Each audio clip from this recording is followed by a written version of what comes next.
Il est 9 h du matin à Sofia. Devant l'hôtel de ville de la capitale bulgare, des habitants d'un quartier périphérique manifestent. De quoi attirer l'attention du journaliste Ivo Boshkov.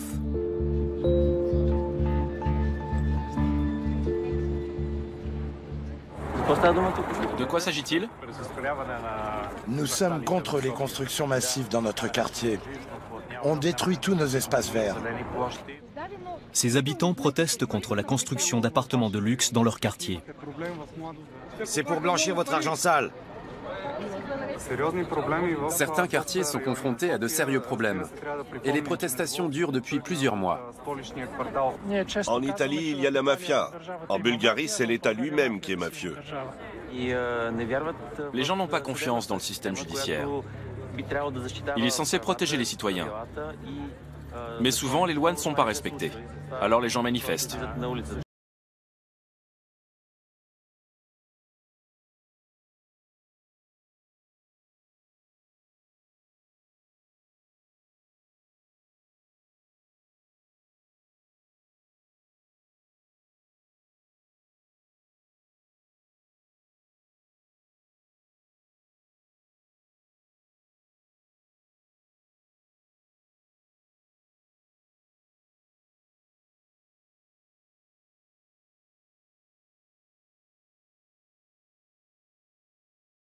Ils diffusent en direct sur Internet les sessions du conseil municipal, sans montage, pour éviter les accusations de censure ou de manipulation.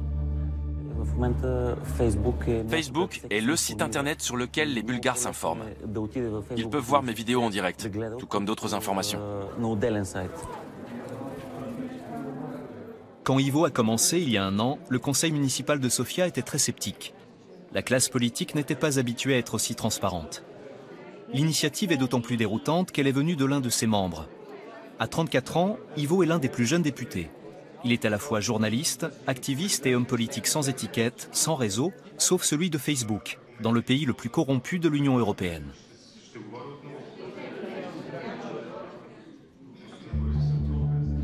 Selon le classement de l'ONG Transparency International, la Bulgarie se situe à la 75e position de son indice de perception de la corruption, loin derrière les autres pays européens. Quant à la liberté de la presse, ce n'est pas mieux. Selon Reporters sans frontières, la Bulgarie a reculé au 113e rang, parmi les plus mauvais élèves de l'Union européenne. La grande majorité des Bulgares n'a pas confiance en la classe politique. Ils ont la réputation d'être corruptibles et à la botte des grands patrons.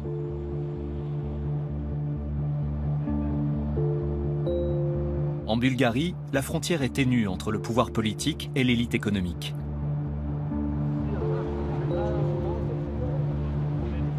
Retour en 1989.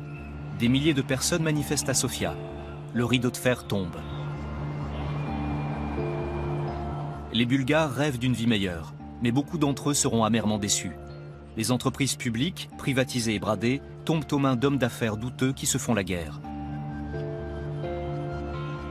Comme Vassil Iliev, ancien lutteur devenu boss de la mafia, assassiné au milieu des années 1990. Ivo Karamanski, ancien champion de kayak devenu boss de la mafia, assassiné à la fin des années 1990. Ou Emil Kyulev, ancien nageur de compétition devenu banquier, assassiné en 2005.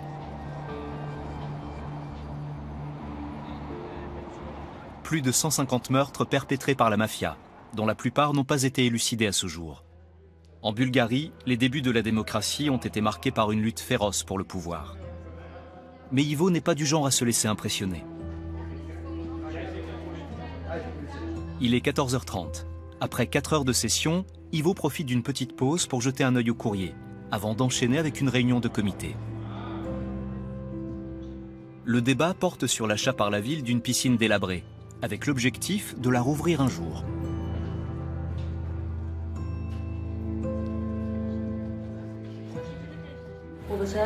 Chers collègues, je déclare ouverte notre réunion de comité. Nous avons aujourd'hui 5 propositions à voter.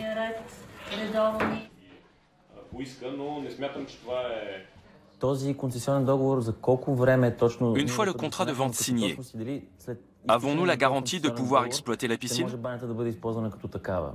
Même si les travaux durent 15 ans, Est-ce qu'un jour l'établissement redeviendra une piscine municipale? Oui. Nous ne toucherons pas au bassin. Et l'équipement restera tel quel. Les élus locaux ne lâchent rien. Ivo l'a bien compris, mais il faut tenir le cap.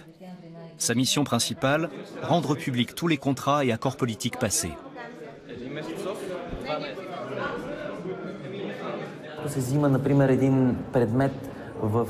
Il y a par exemple des contrats pour l'achat de matériel de construction à 750 €, alors qu'en réalité, ça ne coûte que le tiers. C'est un vrai problème. Et la seule façon de lever le voile, c'est de publier les décisions et accords secrets de l'administration municipale. En Bulgarie, on démasque sans cesse des affaires de détournement de fonds publics, y compris de subventions européennes.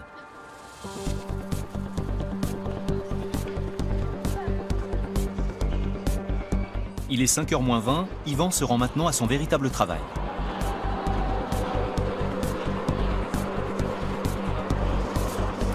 Contrairement à la plupart des députés, il n'a pas de poste bien rémunéré dans un conseil de surveillance. Il tient à garder son indépendance, notamment d'un point de vue financier.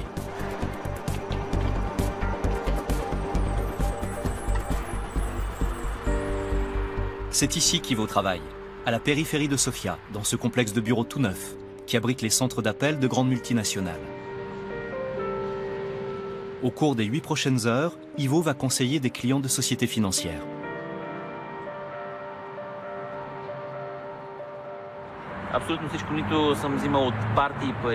Je gagne ma vie tout seul. Je ne reçois pas d'argent d'un quelconque parti. Pour ma campagne électorale l'année dernière, j'ai pris un crédit pour financer les tracts, les affiches et les brochures. Aujourd'hui, je rembourse ce crédit petit à petit. C'est pour moi la seule façon de garder mon indépendance. Je ne veux dépendre de personne. Ivo termine sa journée de travail. Il est 1h du matin.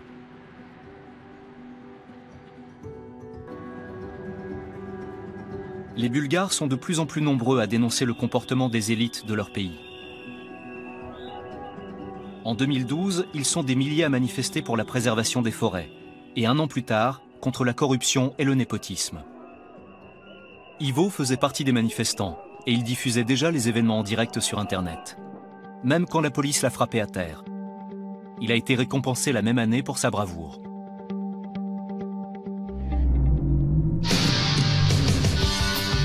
Maintenant, il a sa propre émission de télévision.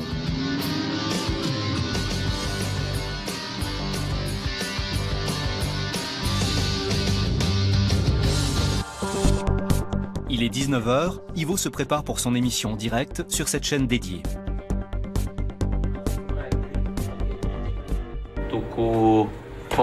Mon émission commence dans moins d'1 heure.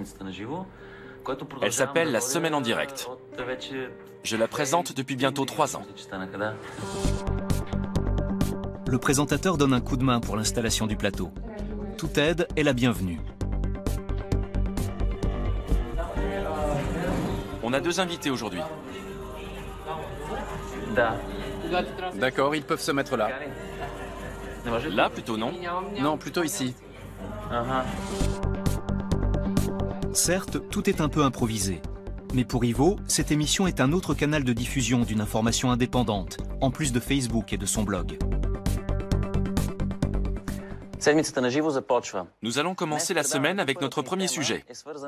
La journée internationale contre les violences faites aux femmes et aux enfants.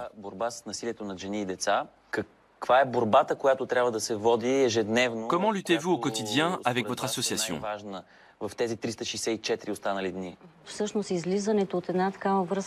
Pour nos victimes, il est difficile d'échapper à la spirale de la violence. Il faut un système social plus solide et une meilleure protection de notre appareil judiciaire. Ici, on ne s'empêche pas de critiquer l'État bulgare, bien au contraire. Ivo dispose d'1 heure pour traiter des sujets politiques de la semaine.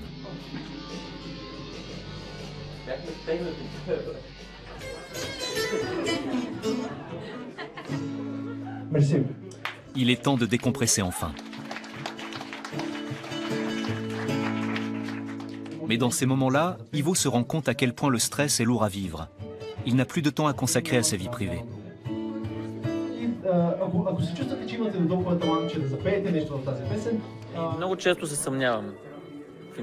Je doute beaucoup, surtout ces derniers temps. Il y a des moments où je me demande à quoi bon tous ces efforts. Parce que finalement, le but dans la vie, c'est d'être heureux. Je suis content qu'Ivo n'ait pas encore abandonné. Il aurait pourtant de bonnes raisons. Il nage à contre-courant. Mais ça montre qu'il n'est pas devenu comme tous les politiques des Balkans.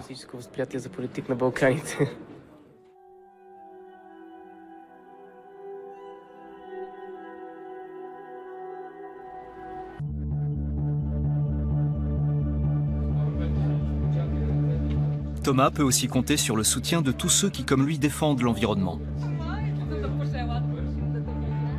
Ce soir, ils vont fêter le 10e anniversaire de leur alliance de protection de la nature.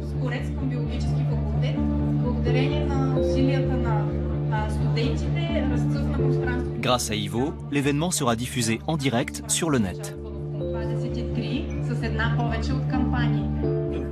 Il y a de bonnes raisons de se battre pour la transparence et pour la protection de la nature. Les gens ici militent de façon constante et sur la durée. Il faudrait des gens comme eux dans toute la société. La société civile doit rester visible. Il faut donner de la visibilité à ceux qui donnent l'exemple. L'assemblée de ce soir se compose surtout de jeunes, comme Ivo. Une génération qui est prête à se battre.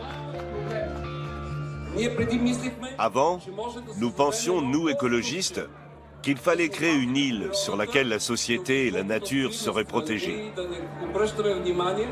Mais c'est impossible. Cette île miraculeuse n'existe pas. Aujourd'hui, nous devons nous battre plus que jamais dans le monde réel pour défendre l'homme et la valeur de la dignité humaine. Un combat que Thomas et Ivo ont déjà commencé. Deux hommes courageux qui luttent envers et contre tout, contre les magouilles dans leur pays.